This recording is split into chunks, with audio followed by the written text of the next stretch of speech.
galera, diretamente aqui da Livraria Vozes, que fica em Salvador, Bahia, Rua Carlos Gomes, 698A, próximo ao edifício Garagem, o Procon. Mais uma vez aqui eu, professor Antônio Marcos, meu queridíssimo amigo professor Ronaldo Ferreira. Mais uma vez aqui, meu irmão, falando de política, só que agora a gente vai entrar naquela questão, o cerne da questão, aquilo que vai fazer o cidadão pensar, analisar, pesquisar, ir votar e depois ir cobrar. Eu não vou falar não que eu sou isentão. Ah, nada, isentão nada disso. Faz essa coisa errada aí. Bora lá, isentão Marcão. é uma porrada na sua mão, então vamos lá.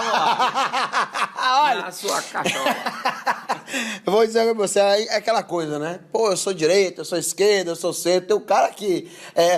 eu vi ontem uma foto no Facebook interessante. O cara, uma moça, né, sendo super criticada lá. Muita gente falando um monte de coisa, porque ela colocou assim... revolucionária, não sei o quê, lutadora pelo direito das mulheres, feminista, esquerdista... E Bolsonaro 2018, eu disse, caramba, meu, que coisa complexa essa expressão. Não, mas tem. Olha, uma coisa que eu me angustiei muito estudar lógica, tentar estudar lógica, essas coisas chamadas paradoxos. Mas isso é um paradoxo. Contradição em ato, né? É a mesma coisa do cara dizer assim, guerra santa. Como é que você diz assim, eu sou feminista, e diz assim, vou votar no cara que diz assim... mulher tem que ganhar menos porque engravida. É realmente, né? E fala para uma outra, mesmo que em tom de agressividade mútua, como é que ele falou lá? Você não merecia. Você não merecia ser estuprada por mim. É um negócio, né? Mas o bom é que ele respondeu por isso. E aí a gente vê que, ainda que parcialmente, a justiça brasileira funciona. Mas assim... a questão aqui não é um candidato especificamente, né? Porque a gente tem, graças a Deus, porque a gente tem aqui um cenário em que haviam 17 candidatos, agora temos cerca de 12 ou 11, né? Alguns desistiram, evidentemente porque não tinham proposta nenhuma. É muito simples para mim, para você. Mas a gente que não desistiu também não tem proposta. Também não tem proposta nenhuma. E a grande questão vamos eliminar os outros, né? Vamos deixar só os que têm proposta. A questão é proposta, é direita, é esquerda, é centro, centro-direita, centro-esquerda, e muita gente não sabe nem o que é um, o que é outro. O que importa é aquele que eu gosto mais, e a gente já falou que isso aqui não funciona. Porque a grande questão é qual é o projeto. Qual é a política? O que eu vou cobrar desse cara? Porque pesquisar. Diz assim, eu gosto daquele que fala o que eu penso. Olha, numa série americana aparece um cara que é muito violento. E o cara é violento não só na questão da agressividade física, verbal, psicológica, todo tipo de agressividade. E é um cara que, assim... quando você vai pesquisar na internet, muita gente admira. E aí você falou aquilo que eu penso. Então, na verdade, também repensar o que se pensa. Né? Porque as pessoas estão muito, e sempre estiveram, por isso que os problemas no Brasil não são resolvidos, numa questão chamada imediatismo. Tem um problema na questão de segurança, então mata todo mundo. Bota no navio aí... alguns navios, chega lá no meio do mar e vira comida para tubarão. E aí a gente resolve o grande problema. Claro que a pessoa que fala um negócio desse não deveria nem falar, mas... então, assim... eu acho que a gente precisa humanizar mais o raciocínio e diminuir esse imediatismo. Ele sempre vai pro lado pior, né? Mas a grande questão que a gente pode parar e pensar assim, será que a pessoa está querendo resolver o problema da violência ou ela quer externar a sua violência? Só que essa violência tem um nome, tem um endereço, etc. Tal. Então, a grande questão hoje, quando a gente fala em direita e esquerda no Brasil, é saber o que é a direita e o que é a esquerda no Brasil. Pronto. Eu estou ouvindo o que eu quero ouvir isso de você, porque você é o cara que tem a propriedade. Primeiro, o Brasil tem algumas coisas bem estranhas para o que se chama de direita e de esquerda. Quando a gente fala de liberal, por exemplo, é uma expressão que... nos Estados Unidos, liberal está mais aproximado da questão socialista. Já na Inglaterra, liberal é uma visão bastante próximo à questão iluminista, né? Adam Smith, o direito à propriedade, um direito natural da propriedade, mas também dentro dessa proposta do Adam Smith vem o trabalho e o valor e o respeito ao trabalho, né? Que depois isso vai virar uma outra coisa, exploração pela exploração simplesmente, e aí você vai ter Marx rebatendo isso com a questão da mais-valia, e que as pessoas acham que mais-valia só funciona para pobre, então não vou dar atenção, mas quando você tem no seu consultório médico e que o plano lhe dá R$ 30 para que você atenda alguém, você diz que isso é muito barato, mas o plano te fornece 10 pacientes por dia, certos 10 pacientes por dia ou mais, você abraça isso. Você poderia não abraçar isso e ter uma consciência de classe entre os próprios médicos e não atenderem até que o plano chegasse um valor que seria mais justo para os senhores médicos. Então a mais-valia está aí. Mas quando a pessoa é de um pensamento dito direita no Brasil, ela jamais vai pensar que isso pode ser válido para ela, um profissional liberal, da área de saúde. Ainda mais que flutua ali na linha da elite social, né? Da elite social. O grande problema é que a desgraça pública, ela não fica só num lugar. Então, por exemplo, quando você percebe lá chikungunya no Brasil, o mosquito ele é bem democrático, né? O mosquito é democrático. Ele não vai dizer, eu vou picar o professor Ronaldo porque é um professor de filosofia e não vou picar aquele cara lá porque ele é um deputado federal. Ele vai e castiga mesmo. Ele não tem isso. Bastou você chegar perto da situação, já foi. Ele não vai ter esse problema. Porque eu uso um sabonete importado. Ele não tem problema, ele não sente o cheiro do sabonete. Então, o negócio é o sangue. Né? Igual alguns políticos que tem. O negócio é o sangue, né? O da gente e tal. Então, quando você pensa na questão direita, a direita no Brasil ela é muito difusa, muito complexa. Por exemplo, você pensa em ser conservador. Então, um estereótipo de conservador das antigas seria alguém cristão católico, né? Vale dizer que toda vez que você apela para um conservadorismo, você vai para o princípio máximo absoluto daquilo e não para as dissidências. Desculpe alguns amigos protestantes, tem conservadores protestantes numa linha norte-americana, mas a primeira base do conservadorismo cristão seria a sequela a Cristo, ou seja, o segmento do próprio Cristo, né? Então, tudo aquilo que tem de bom dentro do cristianismo. Segunda questão do conservadorismo seria manter valores sociais, que se acredita ser... O que acredita ser esses valores sociais? Uma boa educação, certo? O respeito ao outro, né? Como base do entendimento que se tem da formação ética e moral do cidadão.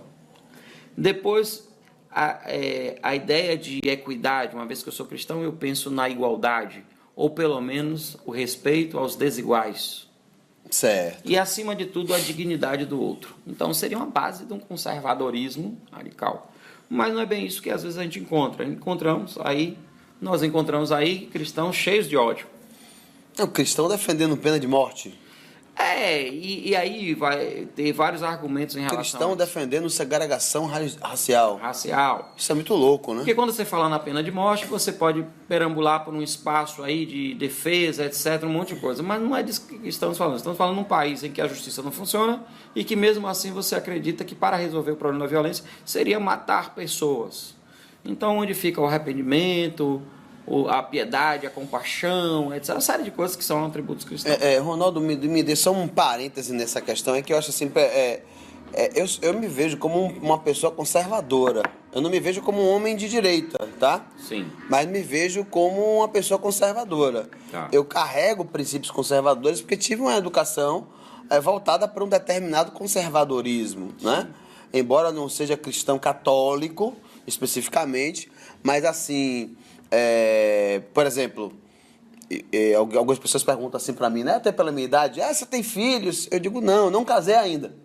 Então a minha associação de ter filhos é de alguém que passa pelo casamento. Teve um ainda aí, viu? Tudo bem, não quero interromper. Adriano, não tem nada a ver com você, isso não. Ainda tem um ainda, vai lá. Mas é sério, essa é uma visão conservadora, né? No mundo hoje, em que você não tem uma única definição do que é família. Você tem várias definições do que é família, concorda? Sim. A minha forma de pensar a ideia de família é uma forma conservadora. né? Muito Eu me vejo dessa forma, como um homem conservador. Mas eu Não pode. não gosto de usar essa palavra conservador, porque conservador, quando você fala em sociedade, parece sempre algo assim, esta pessoa ela é maldosa, preconceituosa, arrogante, perversa, doente, e isso me preocupa muito, porque eu tenho hábitos conservadores. Pronto. Aí tem outra coisa. Pô, eu posso ser conservador sem ser cristão? Pode. Há várias linhas de conservadorismo. Eu posso ser conservador sem ser perverso também e preconceituoso, correto? Deve. O problema é que associaram duas coisas que são bem complicadas no Brasil. Um conservador perverso e muitas vezes um cara de esquerda que é gente boa e que não quer dizer que é isso. Eu posso, por exemplo, defender a questão dos animais, a vida dos animais, a dignidade dos animais e não respeitar a dignidade e a vida de outros seres humanos. A gente entra nessas contradições aí. Certo. Então, eu posso defender a questão de gênero, mas porque eu defendo LGBT e tal, etc., mas eu sou contra e acho um absurdo o casamento hétero. Então, assim, o que a gente está percebendo aí, que são direita e esquerda, conservadorismo, etc., que são radicais e que perdem a essência dos seus pensamentos. E até a essência do que é ser conservador e do que é não ser. Por que eu falei do conservador cristão? Porque você pode ser um conservador sem ser cristão. Sim, claro. Você pode ser um conservador econômico, no caso de alguns liberais, Sim. e não ser conservador no aspecto de gênero, etnia, etc. Porque conservadorismo e racismo não tem nada a ver. Conservadorismo e questões de discriminação a gênero também não tem nada a ver. Mas o que vem se formando? Blocos de pessoas tão radicais e reacionárias que se intitulam conservadores. Porque quando você fala, eu sou conservador em vários princípios, eu posso e devo ser. Eu sou conservador econômico, eu acho que a riqueza de uma nação estaria no trabalho, no enriquecimento das empresas, no valor do trabalho. Então, a micro, pequena empresa sendo valorizada, etc. Diminuir impostos para que esses empresários cresçam. Eu acho que a questão também perpassa de novo pela questão de você estudar. Porque o que acontece? A gente percebe que quando você fala assim, olha, eu defendo que o Estado deve deter algumas questões em prioridade. Sim. Você é visto como um eleitor de esquerda. Quando você diz, olha, eu acho que o Estado não deve deter direitos sobre determinada questão. Você é visto como um cara que quer descentralizar o Estado e é de direita. E não necessariamente é assim, né? Até a visão de Estado as pessoas não entendem muito. Até a negação, o Estado imposto, qualquer tipo de imposto é roubo. Então as pessoas não têm muitas noção das coisas, porque é o seguinte, que existe uma outra questão muito forte hoje, que o pessoal chama de problemas da pós-modernidade, nome bonito, né? Que é para dizer o seguinte... E suas pós-verdades. As suas pós-verdades. Então, mas eu preciso não acreditar em democracia porque a democracia levou à esquerda. Eu preciso não isso... Porque há associações automáticas de coisas que não correspondem em si. O que eu quero dizer com isso? Dizer que um conservador é alguém fascista, dizer que alguém que tem uma linha de pensamento socialista é alguém que defende coisas que muitas vezes na sociedade são absurdas e indefensáveis. Então, o que está faltando é estudo. Por exemplo, tem pessoas que defendem questões socialistas como uma revolução antes da Revolução Russa até. Marx está lá no século XIX, muita coisa mudou lá para cá. Ronaldo, agora, falando nisso, entrando no principal, você enxerga, não sei, tem vários teóricos no Brasil, inclusive alguns que se apropriam até de algumas coisas, mas eu não vou entrar nesse método. Você enxerga no Brasil hoje uma esquerda ainda existente? E no Brasil de antes, o Brasil de Lula, por exemplo, você acha que foi um governo comunista? Não. Primeiro a gente ouve muito isso. Lula era um comunista, eu digo, nossa, um comunista que fez bancos baterem recorde de lucro.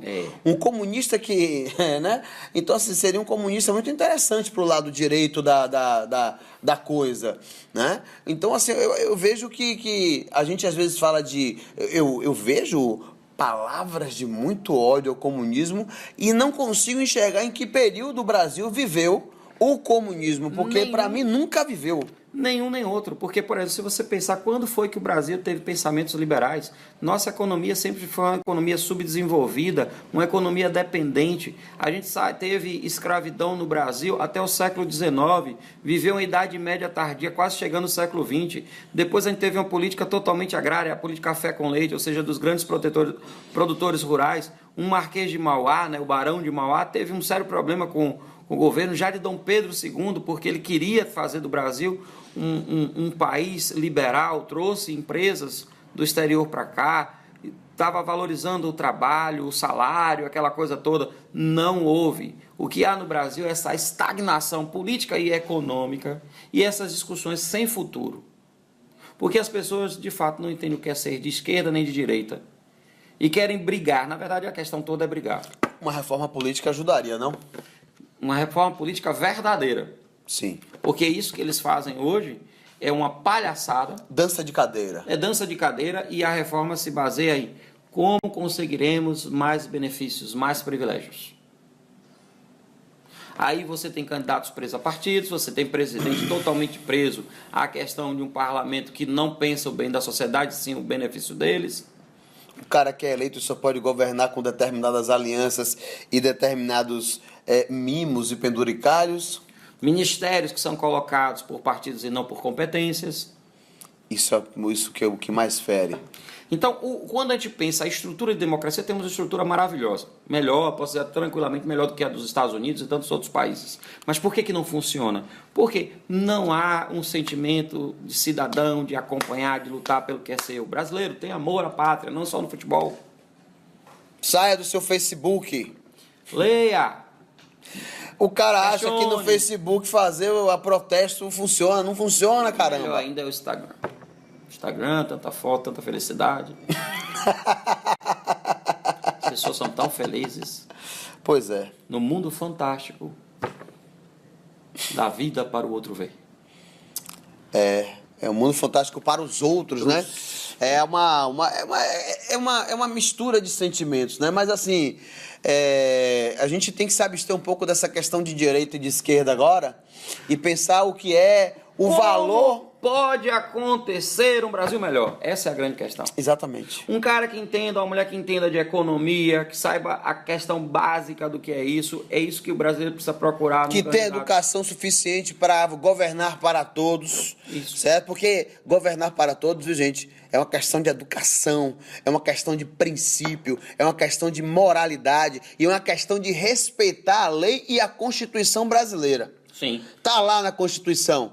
Governar tem que ser para todos. Está na premissa fundamental daquele que quer ver uma sociedade melhor. Tem que ser para todos. É uma questão moral. A gente fica aqui, não, porque fulano vai fazer por mim. Não, só quem pode fazer por você é você.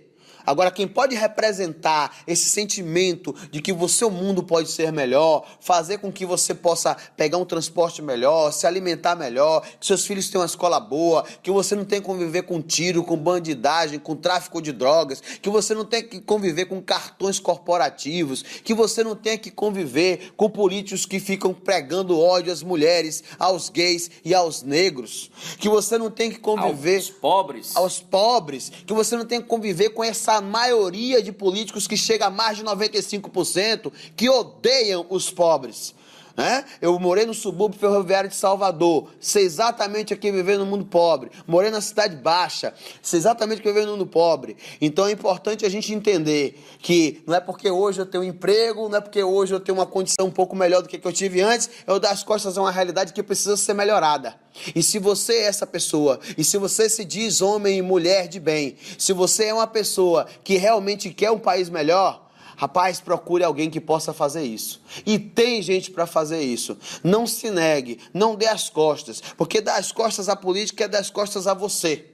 Tenha não mais faça amor isso. No coração. Tenha mais amor no coração. Pela pátria, por sua vida, pelos seus descendentes, porque esse egoísmo, essa defesa desses absurdos, a defesa do ódio nunca levou ninguém a nada. E por isso que nossa nação caminha cega, elegendo sempre pessoas, grupos, oligarquias que sempre prejudicam toda a população. E vá votar, viu? Esse negócio de, nos estados, pare com isso. Isso aqui é Brasil, somos brasileiros, somos pessoas dignas também. A gente só precisa aflorar a nossa dignidade. Exatamente, com respeito ao outro, dignidade a si e ao próximo, porque sozinhos nós não vivemos, porque como diria Aristóteles, somos seres sociais. A nossa desgraça é social e a nossa virtude, o nosso progresso também é social. Professor Ronaldo, mais uma vez um prazer inenarrável estar com você. Eu espero que vocês aproveitem bastante esse momento. Esse é um vídeo que foi bem longo, mas eu acho que foi bastante produtivo. Um grande abraço para vocês todos. Um grande beijo e amor ótimas eleições, ótimas eleições. Vamos lá, um abraço ao Ronaldão. Valeu, Marcola. Valeu, meu irmão.